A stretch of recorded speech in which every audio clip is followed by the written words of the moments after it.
बघा आता आपण मेकॅनिक्सची कन्सेप्ट मागच्या लेक्चरला पाहिलेली आहे. आता आपण ॲक्च्युली थेरॉटिकल पार्ट पाहूया सिम्पली सपोर्टेड बीमचा आणि मग प्रॉब्लेमॅटिक पार्ट पाहूया. Shear force bending diagram for simply supported beam जेव्हा पॉईंट लोड ॲक्ट होईल तेव्हा. आता हा ए बी हा बीम आहे. आता त्यांनी काय प्रश्न विचारला, draw S F and B M diagram shear force and bending movement S F D and B M D for a simply supported beam of span L. हा स्पॅन यल दिलेला आहे. Carrying a central point load W. हा central point load म्हणजे A बीच्या mid पॉईंटला तो act होतो W load, म्हणजे ह्याचा L/2 आणि इथून L/2 ह्या डिस्टन्सला तो ॲक्ट होतो आहे लोड. तर अशा वेळेस आपल्याला हे शिअर फोर्स आणि बेंडिंग मुवमेंट डायग्राम काढायचे आहे. आता आपल्याला आर ए अननोन आहे, आर बी अननोन आहे, म्हणजे इथं आपल्याला आधी आर ए आणि आर बीची व्हॅल्यू आपल्याला पहिल्यांदा फाइंड आउट करून घ्यावी लागते. आता जेव्हा पहिल्यांदा फाइंड आउट करायची आहे व्हॅल्यू, तेव्हा आपल्याला माहिती आहे की समेशन ऑफ एफ वाय बरोबर 0, ऑल द व्हर्टिकल फोर्सेस 0. आत्ता जे मेकॅनिक्सची कन्सेप्ट मी ह्याच्या लेक्चरच्या आधी सांगितलेली आहे ती व्हर्टिकल फोर्स आपण मेकॅनिक्सच्या बाबतीत पॉझिटिव्ह घेतो व्हर्टिकल अपवर्ड, आणि जो काही डाऊनवर्ड फोर्स आहे तो निगेटिव्ह घेतो. म्हणजे इथं काय येणार आहे, आर ए पॉझिटिव्ह येणार आहे, आर ए पॉझिटिव्ह येणार आहे, डब्ल्यू मायनस येणार आहे आणि आर बी अपवर्ड असल्यामुळे पॉझिटिव्ह येणार आहे 0. ओके, म्हणजेच काय झालं, R A plus R B बरोबर डब्ल्यू. ओके, मायनस डब्ल्यू इकडे गेलं की प्लस डब्ल्यू होणार आहे. हे इक्वेशन 1 झालेलं आहे. नेक्स्ट आपण काय करतो, इक्विलिब्रियम कंडिशनला मुवमेंट अबाउट ए बरोबर 0. आता movement about A R A into, आता एपासून एपर्यंतचं परपेंडिक्युलर डिस्टन्स 0 असल्यामुळं आर ए इंटू 0 म्हणजे 0 आलं. ठीक आहे, आता बघा हा फिक्स ठेवा. हा लोड काय करणार आहे, क्लॉकवाईज रोटेट करणार आहे.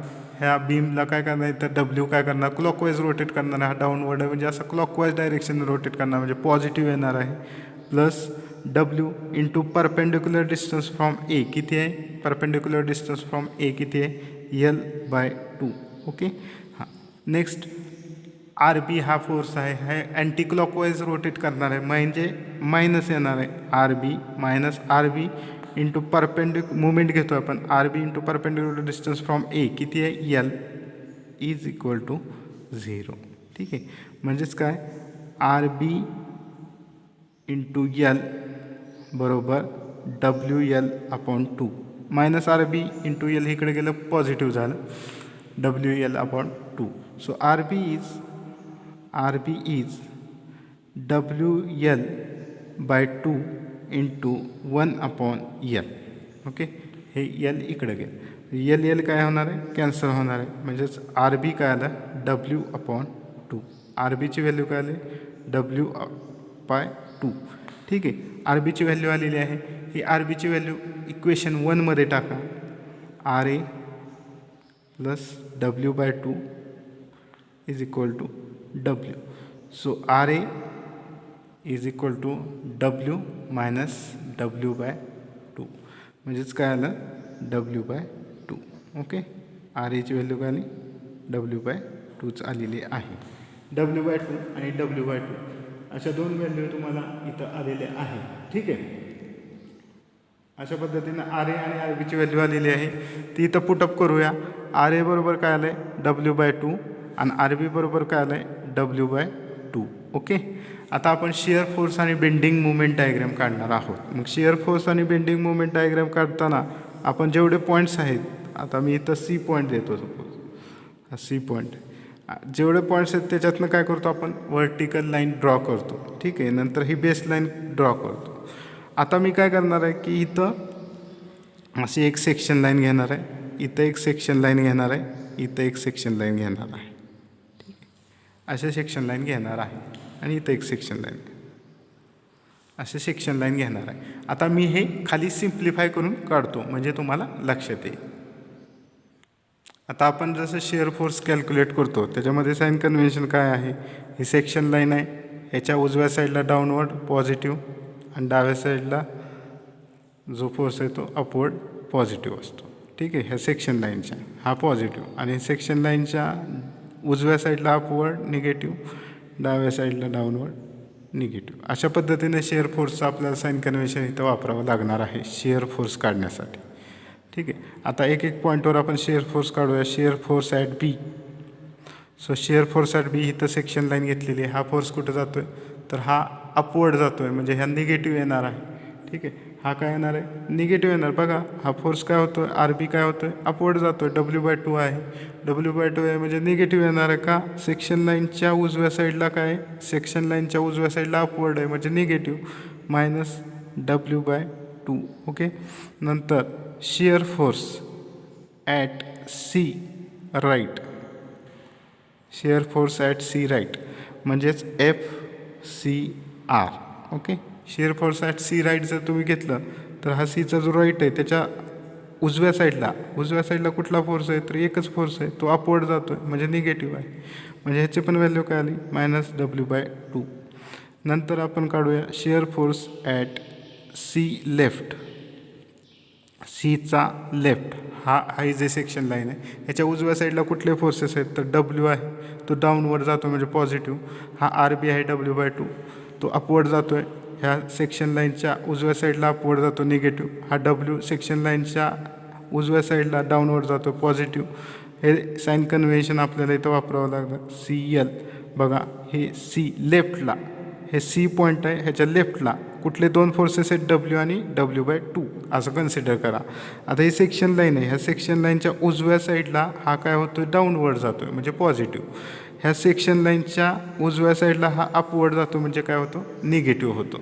म्हणजे बघा W पॉझिटिव्ह येणार आहे, हा लोड आपण लेफ्टचं घेतो आहे, C लेफ्ट घेतो आहे, हा W पॉझिटिव्ह येणार आहे आणि हा काय येणार आहे निगेटिव्ह येणार आहे -W/2. म्हणजेच काय आलं W/2 पॉझिटिव्ह आलेला आहे. ठीक आहे, इथं काय आलं आहे W/2 पॉझिटिव्ह आलेला आहे. तसंच शिअर फोर्स ॲट ए, ठीक आहे FA. आता FA काय येणार आहे, आता इथं दोन घेतो लेफ्टला आणि राईटला. ओके, आता समजा shear force at A right घेतो, AR घेतो. ठीक आहे, आता एचा हा राईट साईडचा सेक्शन लाईन बघा, ह्याच्यात कुठले फोर्स आहेत तर W1 आहे आणि W/2 आहे. हा डाऊनवर्ड जातो आहे सेक्शन लाईनच्या उजव्या साईडला डाऊनवर्ड म्हणजे पॉझिटिव्ह, सेक्शन लाईनच्या उजव्या साईडला अपवर्ड म्हणजे निगेटिव्ह. म्हणजेच काय आलं W - W/2 म्हणजेच ह्याचं पण आन्सर काय आलं +W/2. आता SF ॲट ए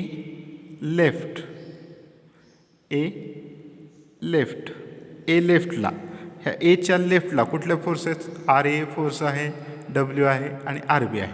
RA काय होतो आहे हा अपवर्ड जातो आहे सेक्शन लाईनच्या उजव्या साईडला अपवर्ड म्हणजे निगेटिव्ह. W काय होतो सेक्शन लाईनच्या उजव्या साईडला डाऊनवर्ड म्हणजेच पॉझिटिव्ह.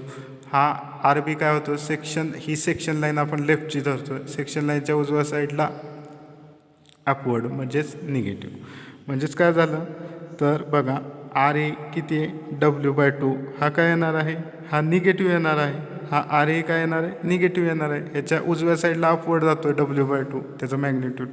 ओके, हा W काय होतं ह्या सेक्शन लाईनच्या उजव्या साईडला डाऊनवर्ड जातो आहे म्हणजेच +W.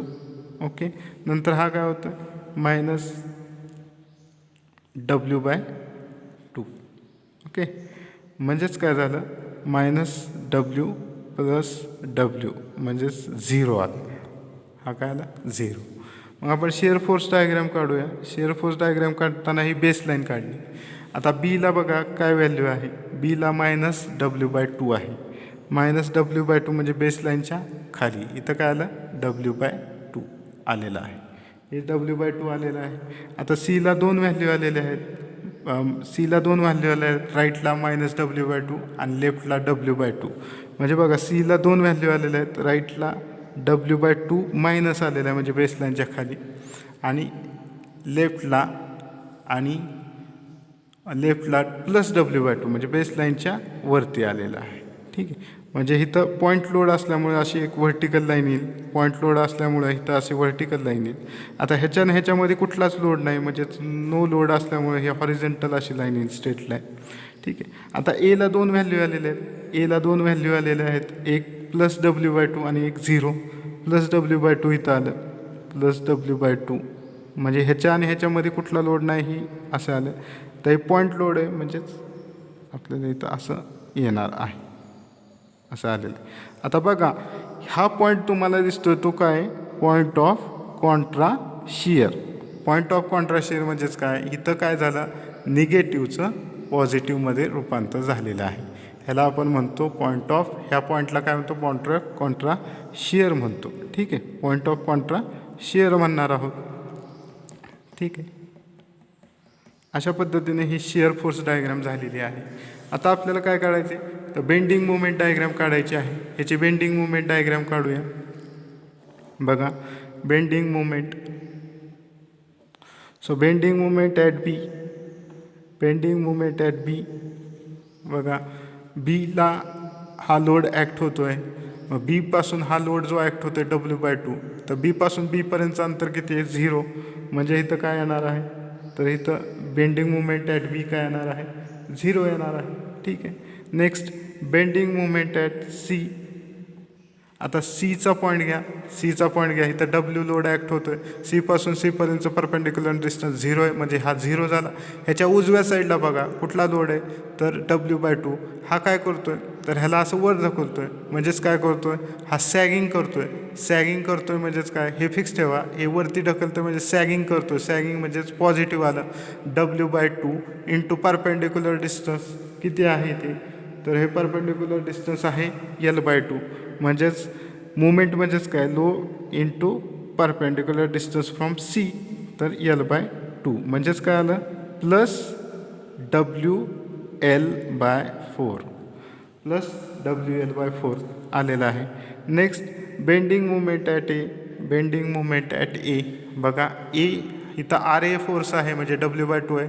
आणि एपासून एपर्यंतचं परपेंडिक्युलर डिस्टन्स हे 0 आहे, म्हणजे ह्याचं 0 व्हॅल्यू आली. ह्याच्या उजव्या साईडला कुठले फोर्सेस आहेत, तर हा W फोर्स आहे. Wचं आता हा काय करणार आहे, हा हॉगिंग करणार आहे. हॉगिंग करणार आहे, खाली ढकलणार म्हणजे हॉगिंग करणार, म्हणजे निगेटिव्ह आला. तर W into perpendicular distance from A, एपासूनचं घेतो ना, बेंडिंग मुवमेंट ॲट ए घेतो, म्हणजे एपासून ह्याचं परपेंडिक्युलर डिस्टन्स काय, L/2. ठीक आहे, हा एक फोर्स आला. नंतर RB हा फोर्स आहे, म्हणजे W/2 फोर्स आहे. हे काय करतं, सॅगिंग करतं, म्हणजे पॉझिटिव्ह आला. आणि ह्याच्यापासून डिस्टन्स किती आहे, L. ठीक आहे, एपासून ह्याचं डिस्टन्स किती, L. तर अशा पद्धतीनं आपल्याला हे कॅल्क्युलेट करावं लागेल. म्हणजे पहिल्यांदा आपण हा पॉईंट लोड घेऊया W. तो काय करतो, हॉगिंग करतो, म्हणजे negative, minus W into perpendicular distance from A, L/2. Okay, L/2. ठीक आहे. नंतर RA फोर्स घेऊया. RAचं मॅग्नेटिक W/2. हा काय करतो, सॅगिंग करतो आहे. सॅगिंग करतो आहे म्हणजे पॉझिटिव्ह, W/2 इंटू एपासून ह्याचं परपेंडिक्युलर डिस्टन्स L. म्हणजेच काय झालं, ह्याचं काय झालं, मायनस WL/2 प्लस WL/2. म्हणजेच काय झालं, हे 0 आलं, 0 आलं. मग आता आपल्याला बेंडिंग मुवमेंट काढायची आहे. बेंडिंग मुवमेंट काढण्यासाठी आपण बेसलाईन काढूया. बेसलाईन काढली आहे. बीला काय आलेलं आहे, 0 आलेलं आहे. बीला काय आलेलं आहे, 0 आहे. सीला काय आलं आहे, WL/4. तर सीला आलं आहे WL/4, हे मॅग्निट्यूड आलेलं आहे. आणि एला काय आलेलं आहे, 0 आलेलं आहे. याला काय आलेलं, 0 आले.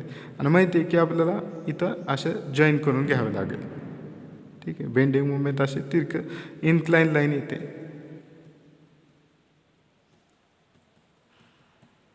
कारण इथं UDL नसल्यामुळे पॅराबोलिक येणार नाही, लिनियरच येणार आहे. हा लिनियर आणि हा एक लिनियर, अशा पद्धतीनं. आणि याच्यात पॉझिटिव्ह आलेला आहे.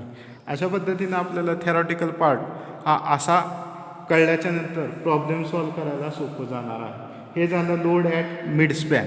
Okay, load at mid span.